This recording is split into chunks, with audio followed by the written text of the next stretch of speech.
Et salut les amis, j'espère que vous allez bien. On se retrouve dans une vidéo très sympa. Je vais vous montrer comment j'utilise ChatGPT pour mes e-commerce. Ça fait 6 mois que j'utilise ChatGPT pour développer mes boutiques en ligne. J'y suis tous les jours et j'ai mes prompts, ça y est, je les ai. Alors ils sont pas toujours pareils, je les optimise en fonction des boutiques, etc. Mais je vais vous partager ça. Vous les retrouvez dans la description et je vais vous montrer tout ça. L'efficacité du truc, c'est un truc de fou. On est dans le futur, vous allez voir. Je vous propose de démarrer tout de suite. On se retrouve dans ChatGPT avec mon premier prompt qui est un de mes préférés. Vraiment, j'ai trouvé tout seul. Alors certainement qu'il y a d'autres personnes qui font ça, mais celui-là, j'en suis vraiment fier parce qu'il me fait gagner un temps fabuleux. Vous savez que je crée beaucoup de projets, je crée beaucoup de sites e-commerce régulièrement pour moi ou pour d'autres personnes. Et en fait, il y a un truc qui me mange la vie, c'est catégoriser mon e-commerce, faire les menus, organiser. J'y arrive pas bien, quoi.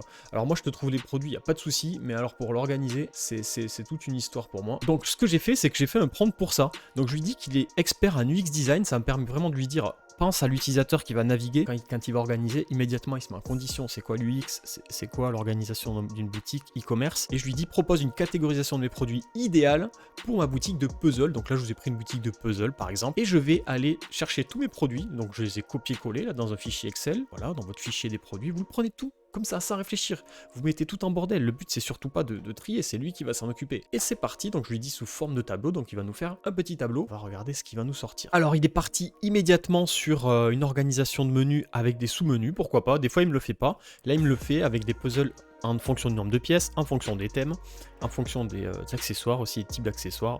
On pourrait même rajouter après nous-mêmes des catégories. Moi j'aime bien faire des catégories, voilà, livraison gratuite, offre du jour, tendance, nouveauté. Mais déjà il m'a organisé mes produits, c'était ce que je lui demande. Et du coup j'ai gagné un temps fabuleux, c'est merveilleux. On peut passer au deuxième prompt. Alors le deuxième prompt, c'est mon prompt préféré. Alors j'ai déjà fait tout à l'heure pour m'assurer que tout vaille bien. C'est la rédaction d'une fiche produit. Donc vous voyez mon prompt c'est ça, je l'ai organisé, il est calculé, donc je lui dis qu'il est copywriter et expert SEO, parce qu'on va faire le travail des deux, et on va lui dire de rédiger le contenu de la fiche produit pour le produit puzzle 4000 pièces constellation. Je lui dis, voilà, voici les caractéristiques techniques de mon produit. Donc là, vous copiez-collez pareil, brut de décoffrage, toutes les caractéristiques de votre produit, vraiment en vrac, il n'y a pas de souci, c'est pas organisé, c'est pas grave. Ensuite, je lui dis de respecter une structure de fiche produit. Ça va me permettre d'avoir toujours la même chose sur mon site. Vous savez, il y a toujours des sites où on fait tout n'importe quoi. Là, au moins, c'est toujours pareil. On commence par un texte copywriting optimisé pour le SEO. Ensuite, on passe aux caractéristiques techniques sous forme de tableau. Ensuite, on passe sur un texte SEO qui permet d'optimiser le classement de la fiche produit sur Google et d'ajouter de la valeur ajoutée à ma fiche produit. Utilise un ton joyeux et convivial et facile à comprendre pour un enfant. Et là, hop, parce que c'est l'univers du site par exemple. Et on commence par un joli petit texte qui va mettre en avant le produit, voilà, plonger dans l'immensité de l'univers avec le puzzle constellation, blablabla, fabriqué en Espagne, parce qu'il a vu que dans les caractéristiques techniques, on l'avait mis. Et derrière, on a le texte SEO qui est optimisé, tout simplement. J'ai pas plus à vous dire, c'est un super travail, et bien évidemment, on pourrait encore optimiser les choses, aller plus dans le détail. Là, j'ai pas passé de temps, ça dépend de votre boutique, de ce que vous voulez en faire, et des produits, bien évidemment, mais la structure de base, c'est celle-là qu'il faut pour un e-commerce. Donc après, chacun fait sa vie, voilà, le texte SEO, on pourrait mettre des H2, des H3, des listes à puces, plutôt que laisser des paragraphes comme ça.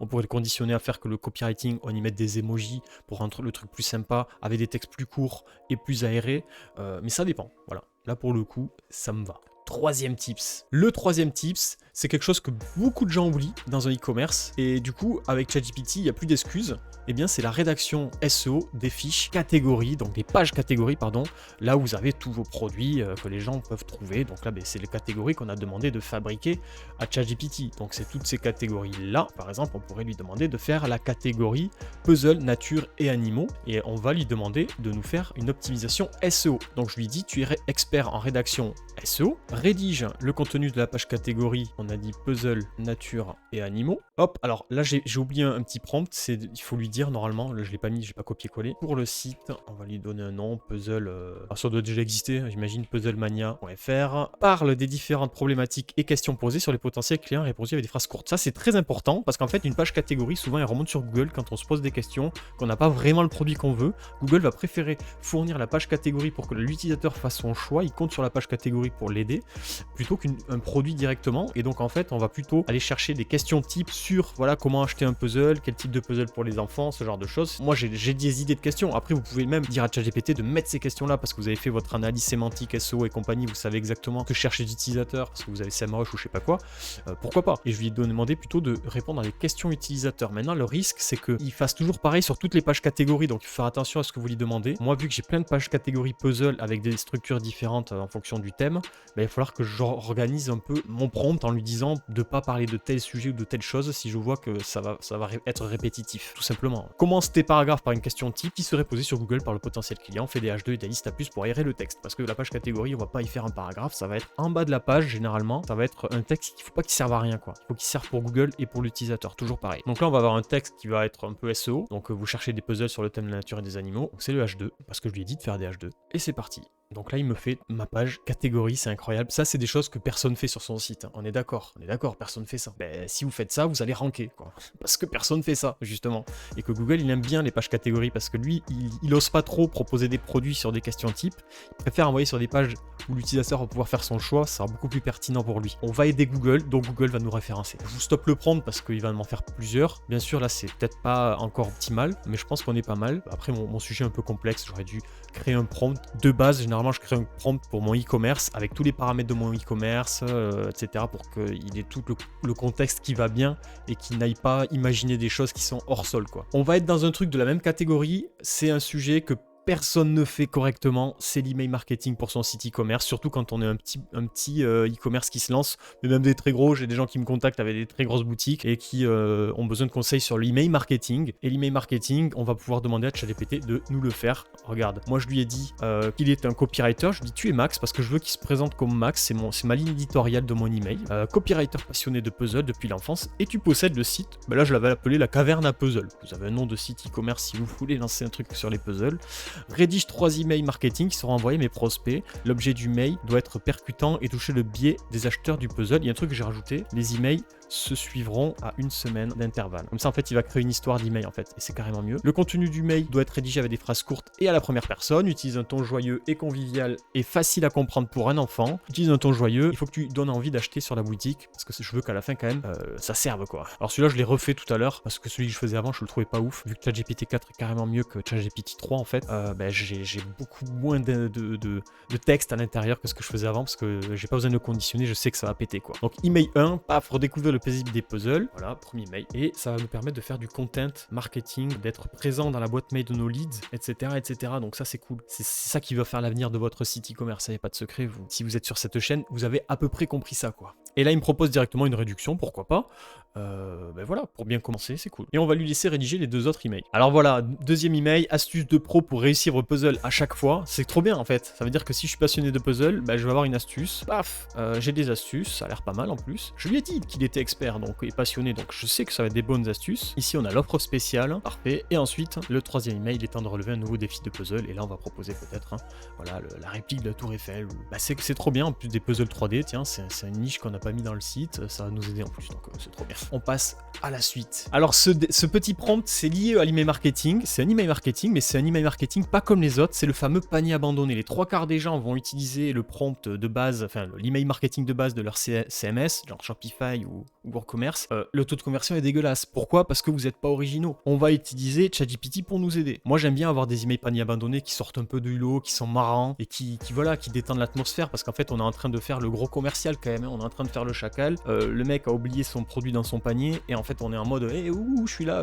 oui pas, non c'est bon. Donc là en fait je lui ai demandé tout simplement, je lui ai dit pareil, tu es Max, copywriter, papabi, badada, rédige un email de panier abandonné qui sera envoyé au prospect 15 minutes après. L'email doit être original, sympathique et donner envie de finaliser sa commande, on va voir ce qui nous sort. Et là on a le petit objet d'image qui je trouve est vraiment génial, à chaque fois il est trop fort quoi. Votre chef-d'œuvre attend sa touche finale et ça je l'ai parce que je lui ai dit que c'était un copywriter passionné de puzzle, donc en fait il se met dans la tête d'un mec qui fait du puzzle et il sait y aller et donc là c'est trop bien. Donc là il y a un peu de storytelling. J'ai remarqué que vous avez laissé un puzzle inachevé dans votre panier. En fait, il joue sur le monde du puzzle, c'est trop bien. Je voulais juste vous rappeler qu'il attend toujours la fin de son aventure. Et un passionné de puzzle n'a rien de plus frustrant que de ne pas finir son puzzle. C'est des gens qui peuvent passer des jours dessus si ça se finit finit pas. On dit que chaque puzzle a une âme. J'aime à penser qu'il en est ainsi. Chaque pièce est unique, une forme. Vous imaginez si vous avez ce genre d'email sur votre site, c'est vraiment un truc qui fait du changing business total, quoi. Vous avez une âme qui est créée. Vous ne savez pas faire une âme, vous le faisiez pas correctement, bah, ChatGPT va le faire pour vous. Après, bien évidemment, vous avez vu mes prompts, c'est vraiment optimisé et on pourrait faire encore plus puissant, bien évidemment. On pourrait lui dire après, voilà. L'idée est bonne, mais soit plus court, ça dépend. Moi j'aime bien les mails longs en fait, je trouve que ça marche beaucoup mieux, bizarrement, que les mails courts où en fait les gens ils voient que c'est de suite du spam, là ils se disent tiens c'est bizarre, tu vois. En plus tu t'adresses à quelqu'un qui est passionné de puzzle et tout, il a envie de lire. On va faire un truc qui détend un peu, non pas du tout, les mentions légales, bah oui, bah j'aime bien faire les mentions légales moi-même, mais j'aime bien checker ce que me propose aussi ChatGPT. Moi j'ai ma trame de mentions légales, que j'ai copié à l'heure, je sais plus où à une époque. Mais en fait, au moins je vais pouvoir voir des idées, des trucs que j'ai pas mis dans les miennes, en lien avec mon business. C'est pour ça que je lui dis tu es avocat spécialisé en puzzle, e-commerce. Donc là il va me dire attention, je ne suis pas un avocat. Si, t'es aussi bon que tous les avocats de la terre, t'inquiète pas, moi je paye pas 500 € un mec pour me faire des mentions légales sur de questions. Le plus important c'est pour les CGV, conditions générales de vente, bien évidemment, mais je les ai pas faites parce que c'est méga long à générer et j'ai pas le temps. D'accord, vous le ferez au moment voulu. Bon, pour les mentions légales, il va pas me faire il me fait un truc hyper complet. Vraiment, même moi j'ai pas un truc aussi complet sur mes e-commerce d'habitude. Enfin, là il est très chaud, le GPT-4. Il n'y a pas de spécificité forcément du coup lié au fait que ce soit du puzzle, même si je lui ai dit. Par contre sur les CGV, vous verrez, c'est assez... Je vous laisse checker. Encore une fois, vous avez le prompt en description. Allez, on revient à un prompt un peu plus cool. C'est un truc pareil que j'ai trouvé et que je trouve extraordinaire. Enfin, tous les prompts que je fais là, c'est moi qui les ai inventés. Je vous avoue que je regarde pas beaucoup de trucs sur internet. Donc, tu es passionné de puzzle, propose-moi des produits upsell pour chacun de mes produits suivants.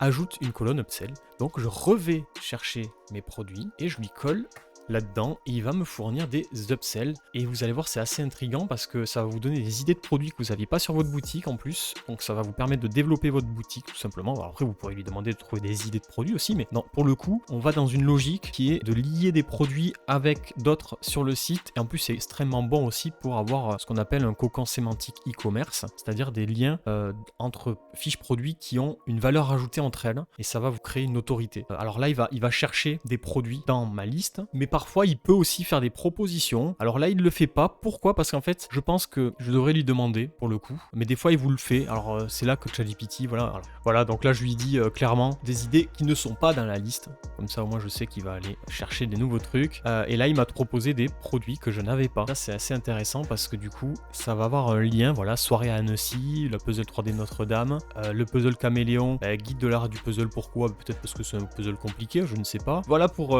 ce petit prompt. Un autre prompt qui est extraordinaire, c'est si vous avez un chatbot, vous savez, avec un messenger intégré ou d'autres types de chatbot. Aujourd'hui, chatbot, alors soit c'est une intelligence artificielle, mais moi j'aime bien les chatbots sous forme de arbre décisionnel où l'utilisateur il a cliqué, voilà, je veux savoir quels sont les délais de livraison, maladie, patata. Et en fait, il n'y a pas d'interaction de compréhension de ce qu'il écrit, c'est que des clics. Ça permet de gagner un temps fou en termes de SAV, et je trouve que ça marche très très bien et c'est beaucoup plus apprécié que rédiger ma problématique et guider directement en fait. Et du coup, ça c'est quelque chose qu'on pourrait automatiser dans la structure, c'est-à-dire que je demande à ChatGPT, je lui dis qu'il est expert en puzzle et en service client et qu'il me fasse un arbre de décision pour un chatbot sur mon site e-commerce, et je lui dis que le chatbot fonctionne avec des questions types où l'utilisateur ne peut pas écrire, il faut donc des questions types. Je le dis bien comme ça, c'est par expérience. Il va rédiger la structure sous forme d'arbre décisionnel, vous allez voir, c'est assez simplifié, et moi comme ça j'ai juste après dans mon système de chatbot à rentrer ça, et puis c'est tout, j'ai tout qui est prêt en fait. Donc voilà, je veux faire une commande, quel type de produit recherchez-vous? Donc alors je pourrais ensuite optimiser bien sûr, lui dire bah tiens, pour quel type de produit recherchez-vous? Base-toi sur cette catégorisation de produits, et après il va me faire toute l'arborescence qui va bien, etc. Et en fait tu as tout qui est prêt et derrière tu as les réponses types avec les liens dedans. Donc là par exemple, ma commande n'est pas encore arrivée, voulez-vous suivre votre commande ou signaler un problème? Suivre ma commande ou signaler un problème. Tu gagnes un temps monstrueux en termes de SAV parce que tu as tout qui est prêt, et en fait il est trop fort parce que vous avez vu, il a bien précisé en fonction des puzzles. Il m'a fait, voilà, il manque un article, j'ai besoin d'aide avec un puzzle, je suis bloqué, type de puzzle, il manque une pièce. Moi je l'adore ce prompt là. Et la FAQ, c'est vraiment le petit prompt de fin. Celui-là vous pouvez l'optimiser bien évidemment à mort, je vous laisserai le faire. Je lui dis qu'il est expert en puzzle, fait la FAQ de mon site e-commerce. Et après, on pourrait bien sûr mettre des caractéristiques, mais là, je vous laisse juste l'idée en fait, comme ça. Faire une FAQ avec ChatGPT 4. Voilà. Et donc là, on va avoir des idées de questions. Je vous laisse sur ça. J'espère et je suis certain que ça vous a aidé. Pour m'aider à moi, eh bien, laissez-moi un petit commentaire avec d'autres types de prompts que vous avez, des questions que vous avez, ou tout simplement me dire ce que vous en pensez. Vraiment, c'est important pour le référencement, mais aussi pour que je puisse savoir si ces sujets-là vous plaisent. Mettez un petit like. Bien évidemment, abonnez-vous à la chaîne. Vous avez vu, il y a beaucoup de projets qui arrivent. Et le fait que vous soyez derrière, ça me motive extrêmement à en faire toujours plus, à vous apporter toujours plus de mon savoir, de mes compétences, et pouvoir partager avec vous aussi, parce que vous m'apportez beaucoup chaque fois en commentaire. Donc merci à tous, et je vous dis à une prochaine vidéo. Salut!